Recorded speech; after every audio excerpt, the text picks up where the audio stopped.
welcome back to my film and TV channel. You're all staying safe and well. We're going over to the BBC today, yes, and Amazon Freevee. I don't know, I've not heard of that. Is that an American thing? Obviously Amazon Prime I've heard of, but this has been made for BBC One and Amazon Freevee. And it's a 6-episodic, would you call it a mini-series? Well, it's a 6-episodic series, a little bit too, could have probably got away with 4, but we'll talk about that. 4 episodes rather than 6, but we'll talk about it. There's a lot of love out there for this one.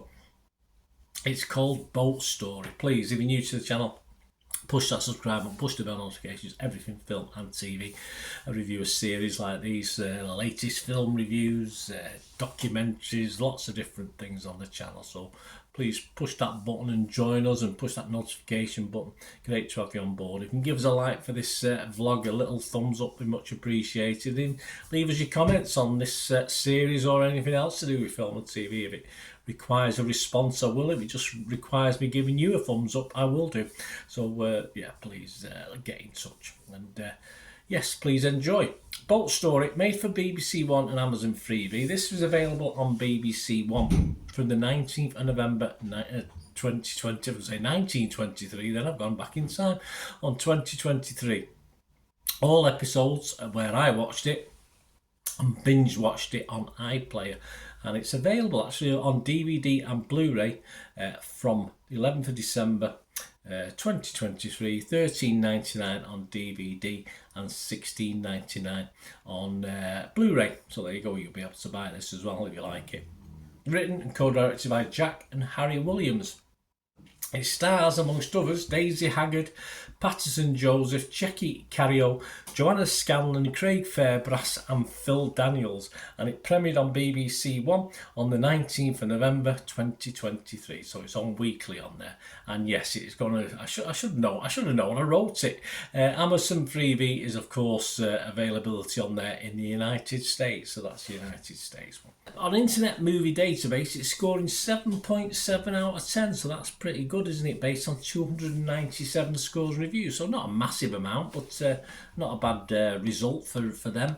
And Lucy Mangan of The Guardian, I don't tend to quote critics as such these days, but she loved it. She really loved it. She said Daisy Haggard's hilariously dark drama. It's worked with Tarantino or the Coen brothers. Okay, Lucy. Funny, moody, moving and complex, the Williams Brothers series about a couple who stumble upon a huge cocaine haul is as gripping as it is rewarding. There you go, Lucy loves it. 5 out of 5 she give this. And it's about, we've mentioned cocaine, of course. There's no bear involved in this. Cocaine is found on a boat by 2 hard-up strangers, Janet and Samuel, who agreed to sell it and split the proceeds. They quickly find themselves entangled with police, masked hitmen, and a sharp-suited gangster known as a tailor. Yes, well, we're all going to find cocaine and decide to sell it to gangsters, aren't we? That's what normal people would do, but they obviously don't watch a lot of telly, etc.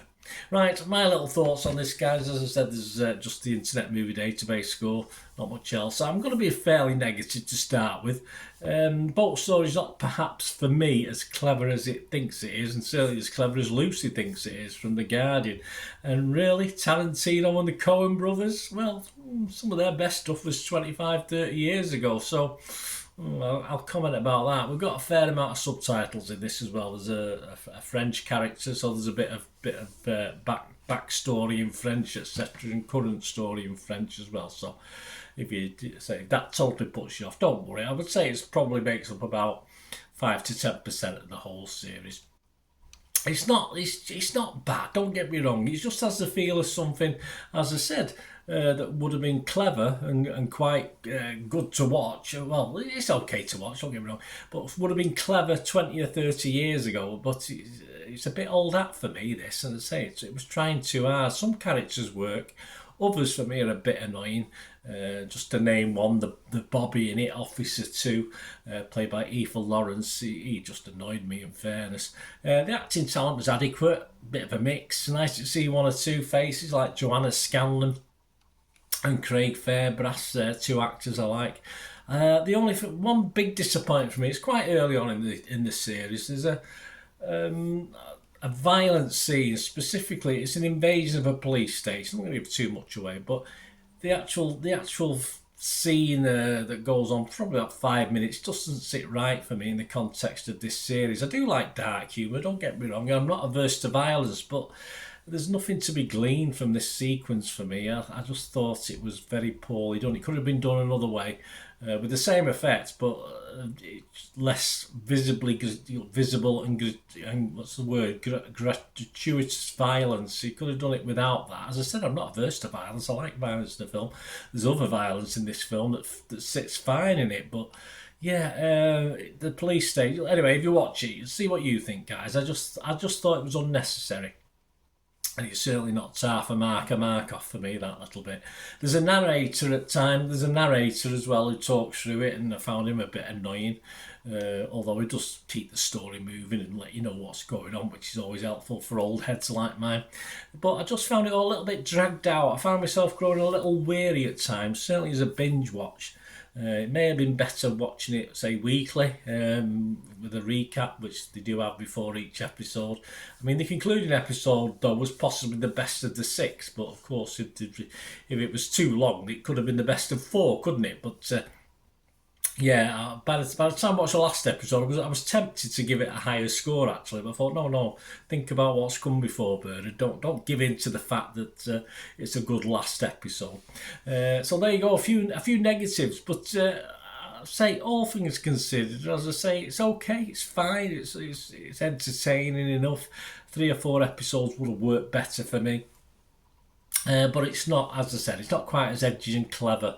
It made me smile and laugh a couple of times, but not quite as clever and edgy as it thinks it is. That's my problem with this. Although, as we see from Lucy Mangan from The Guardian, she loved it, so some people do appreciate it. I just think it's a little bit dated. As I said, it's not that clever now. It's say it would have been many years ago, but perhaps not so much now. But my scores, I'm going to be positive, of course. I mean, it's okay. I'm going to be positive. I'm going to be fresh on it if it's Rotten Tomatoes. And I'm just going to give it my watchable score of 6 out of 7, which of course is a little bit below the Internet Movie Database. And as I said, it is available if you like it, want to keep it and own it. It's available on DVD and Blu-ray from the 11th of December 2023, $13.99 and $16.99 respectively. Let me know what you think, guys. Great to hear from you. Till we meet again. Last one thing, don't I? Please stay safe, everyone. Bye for now.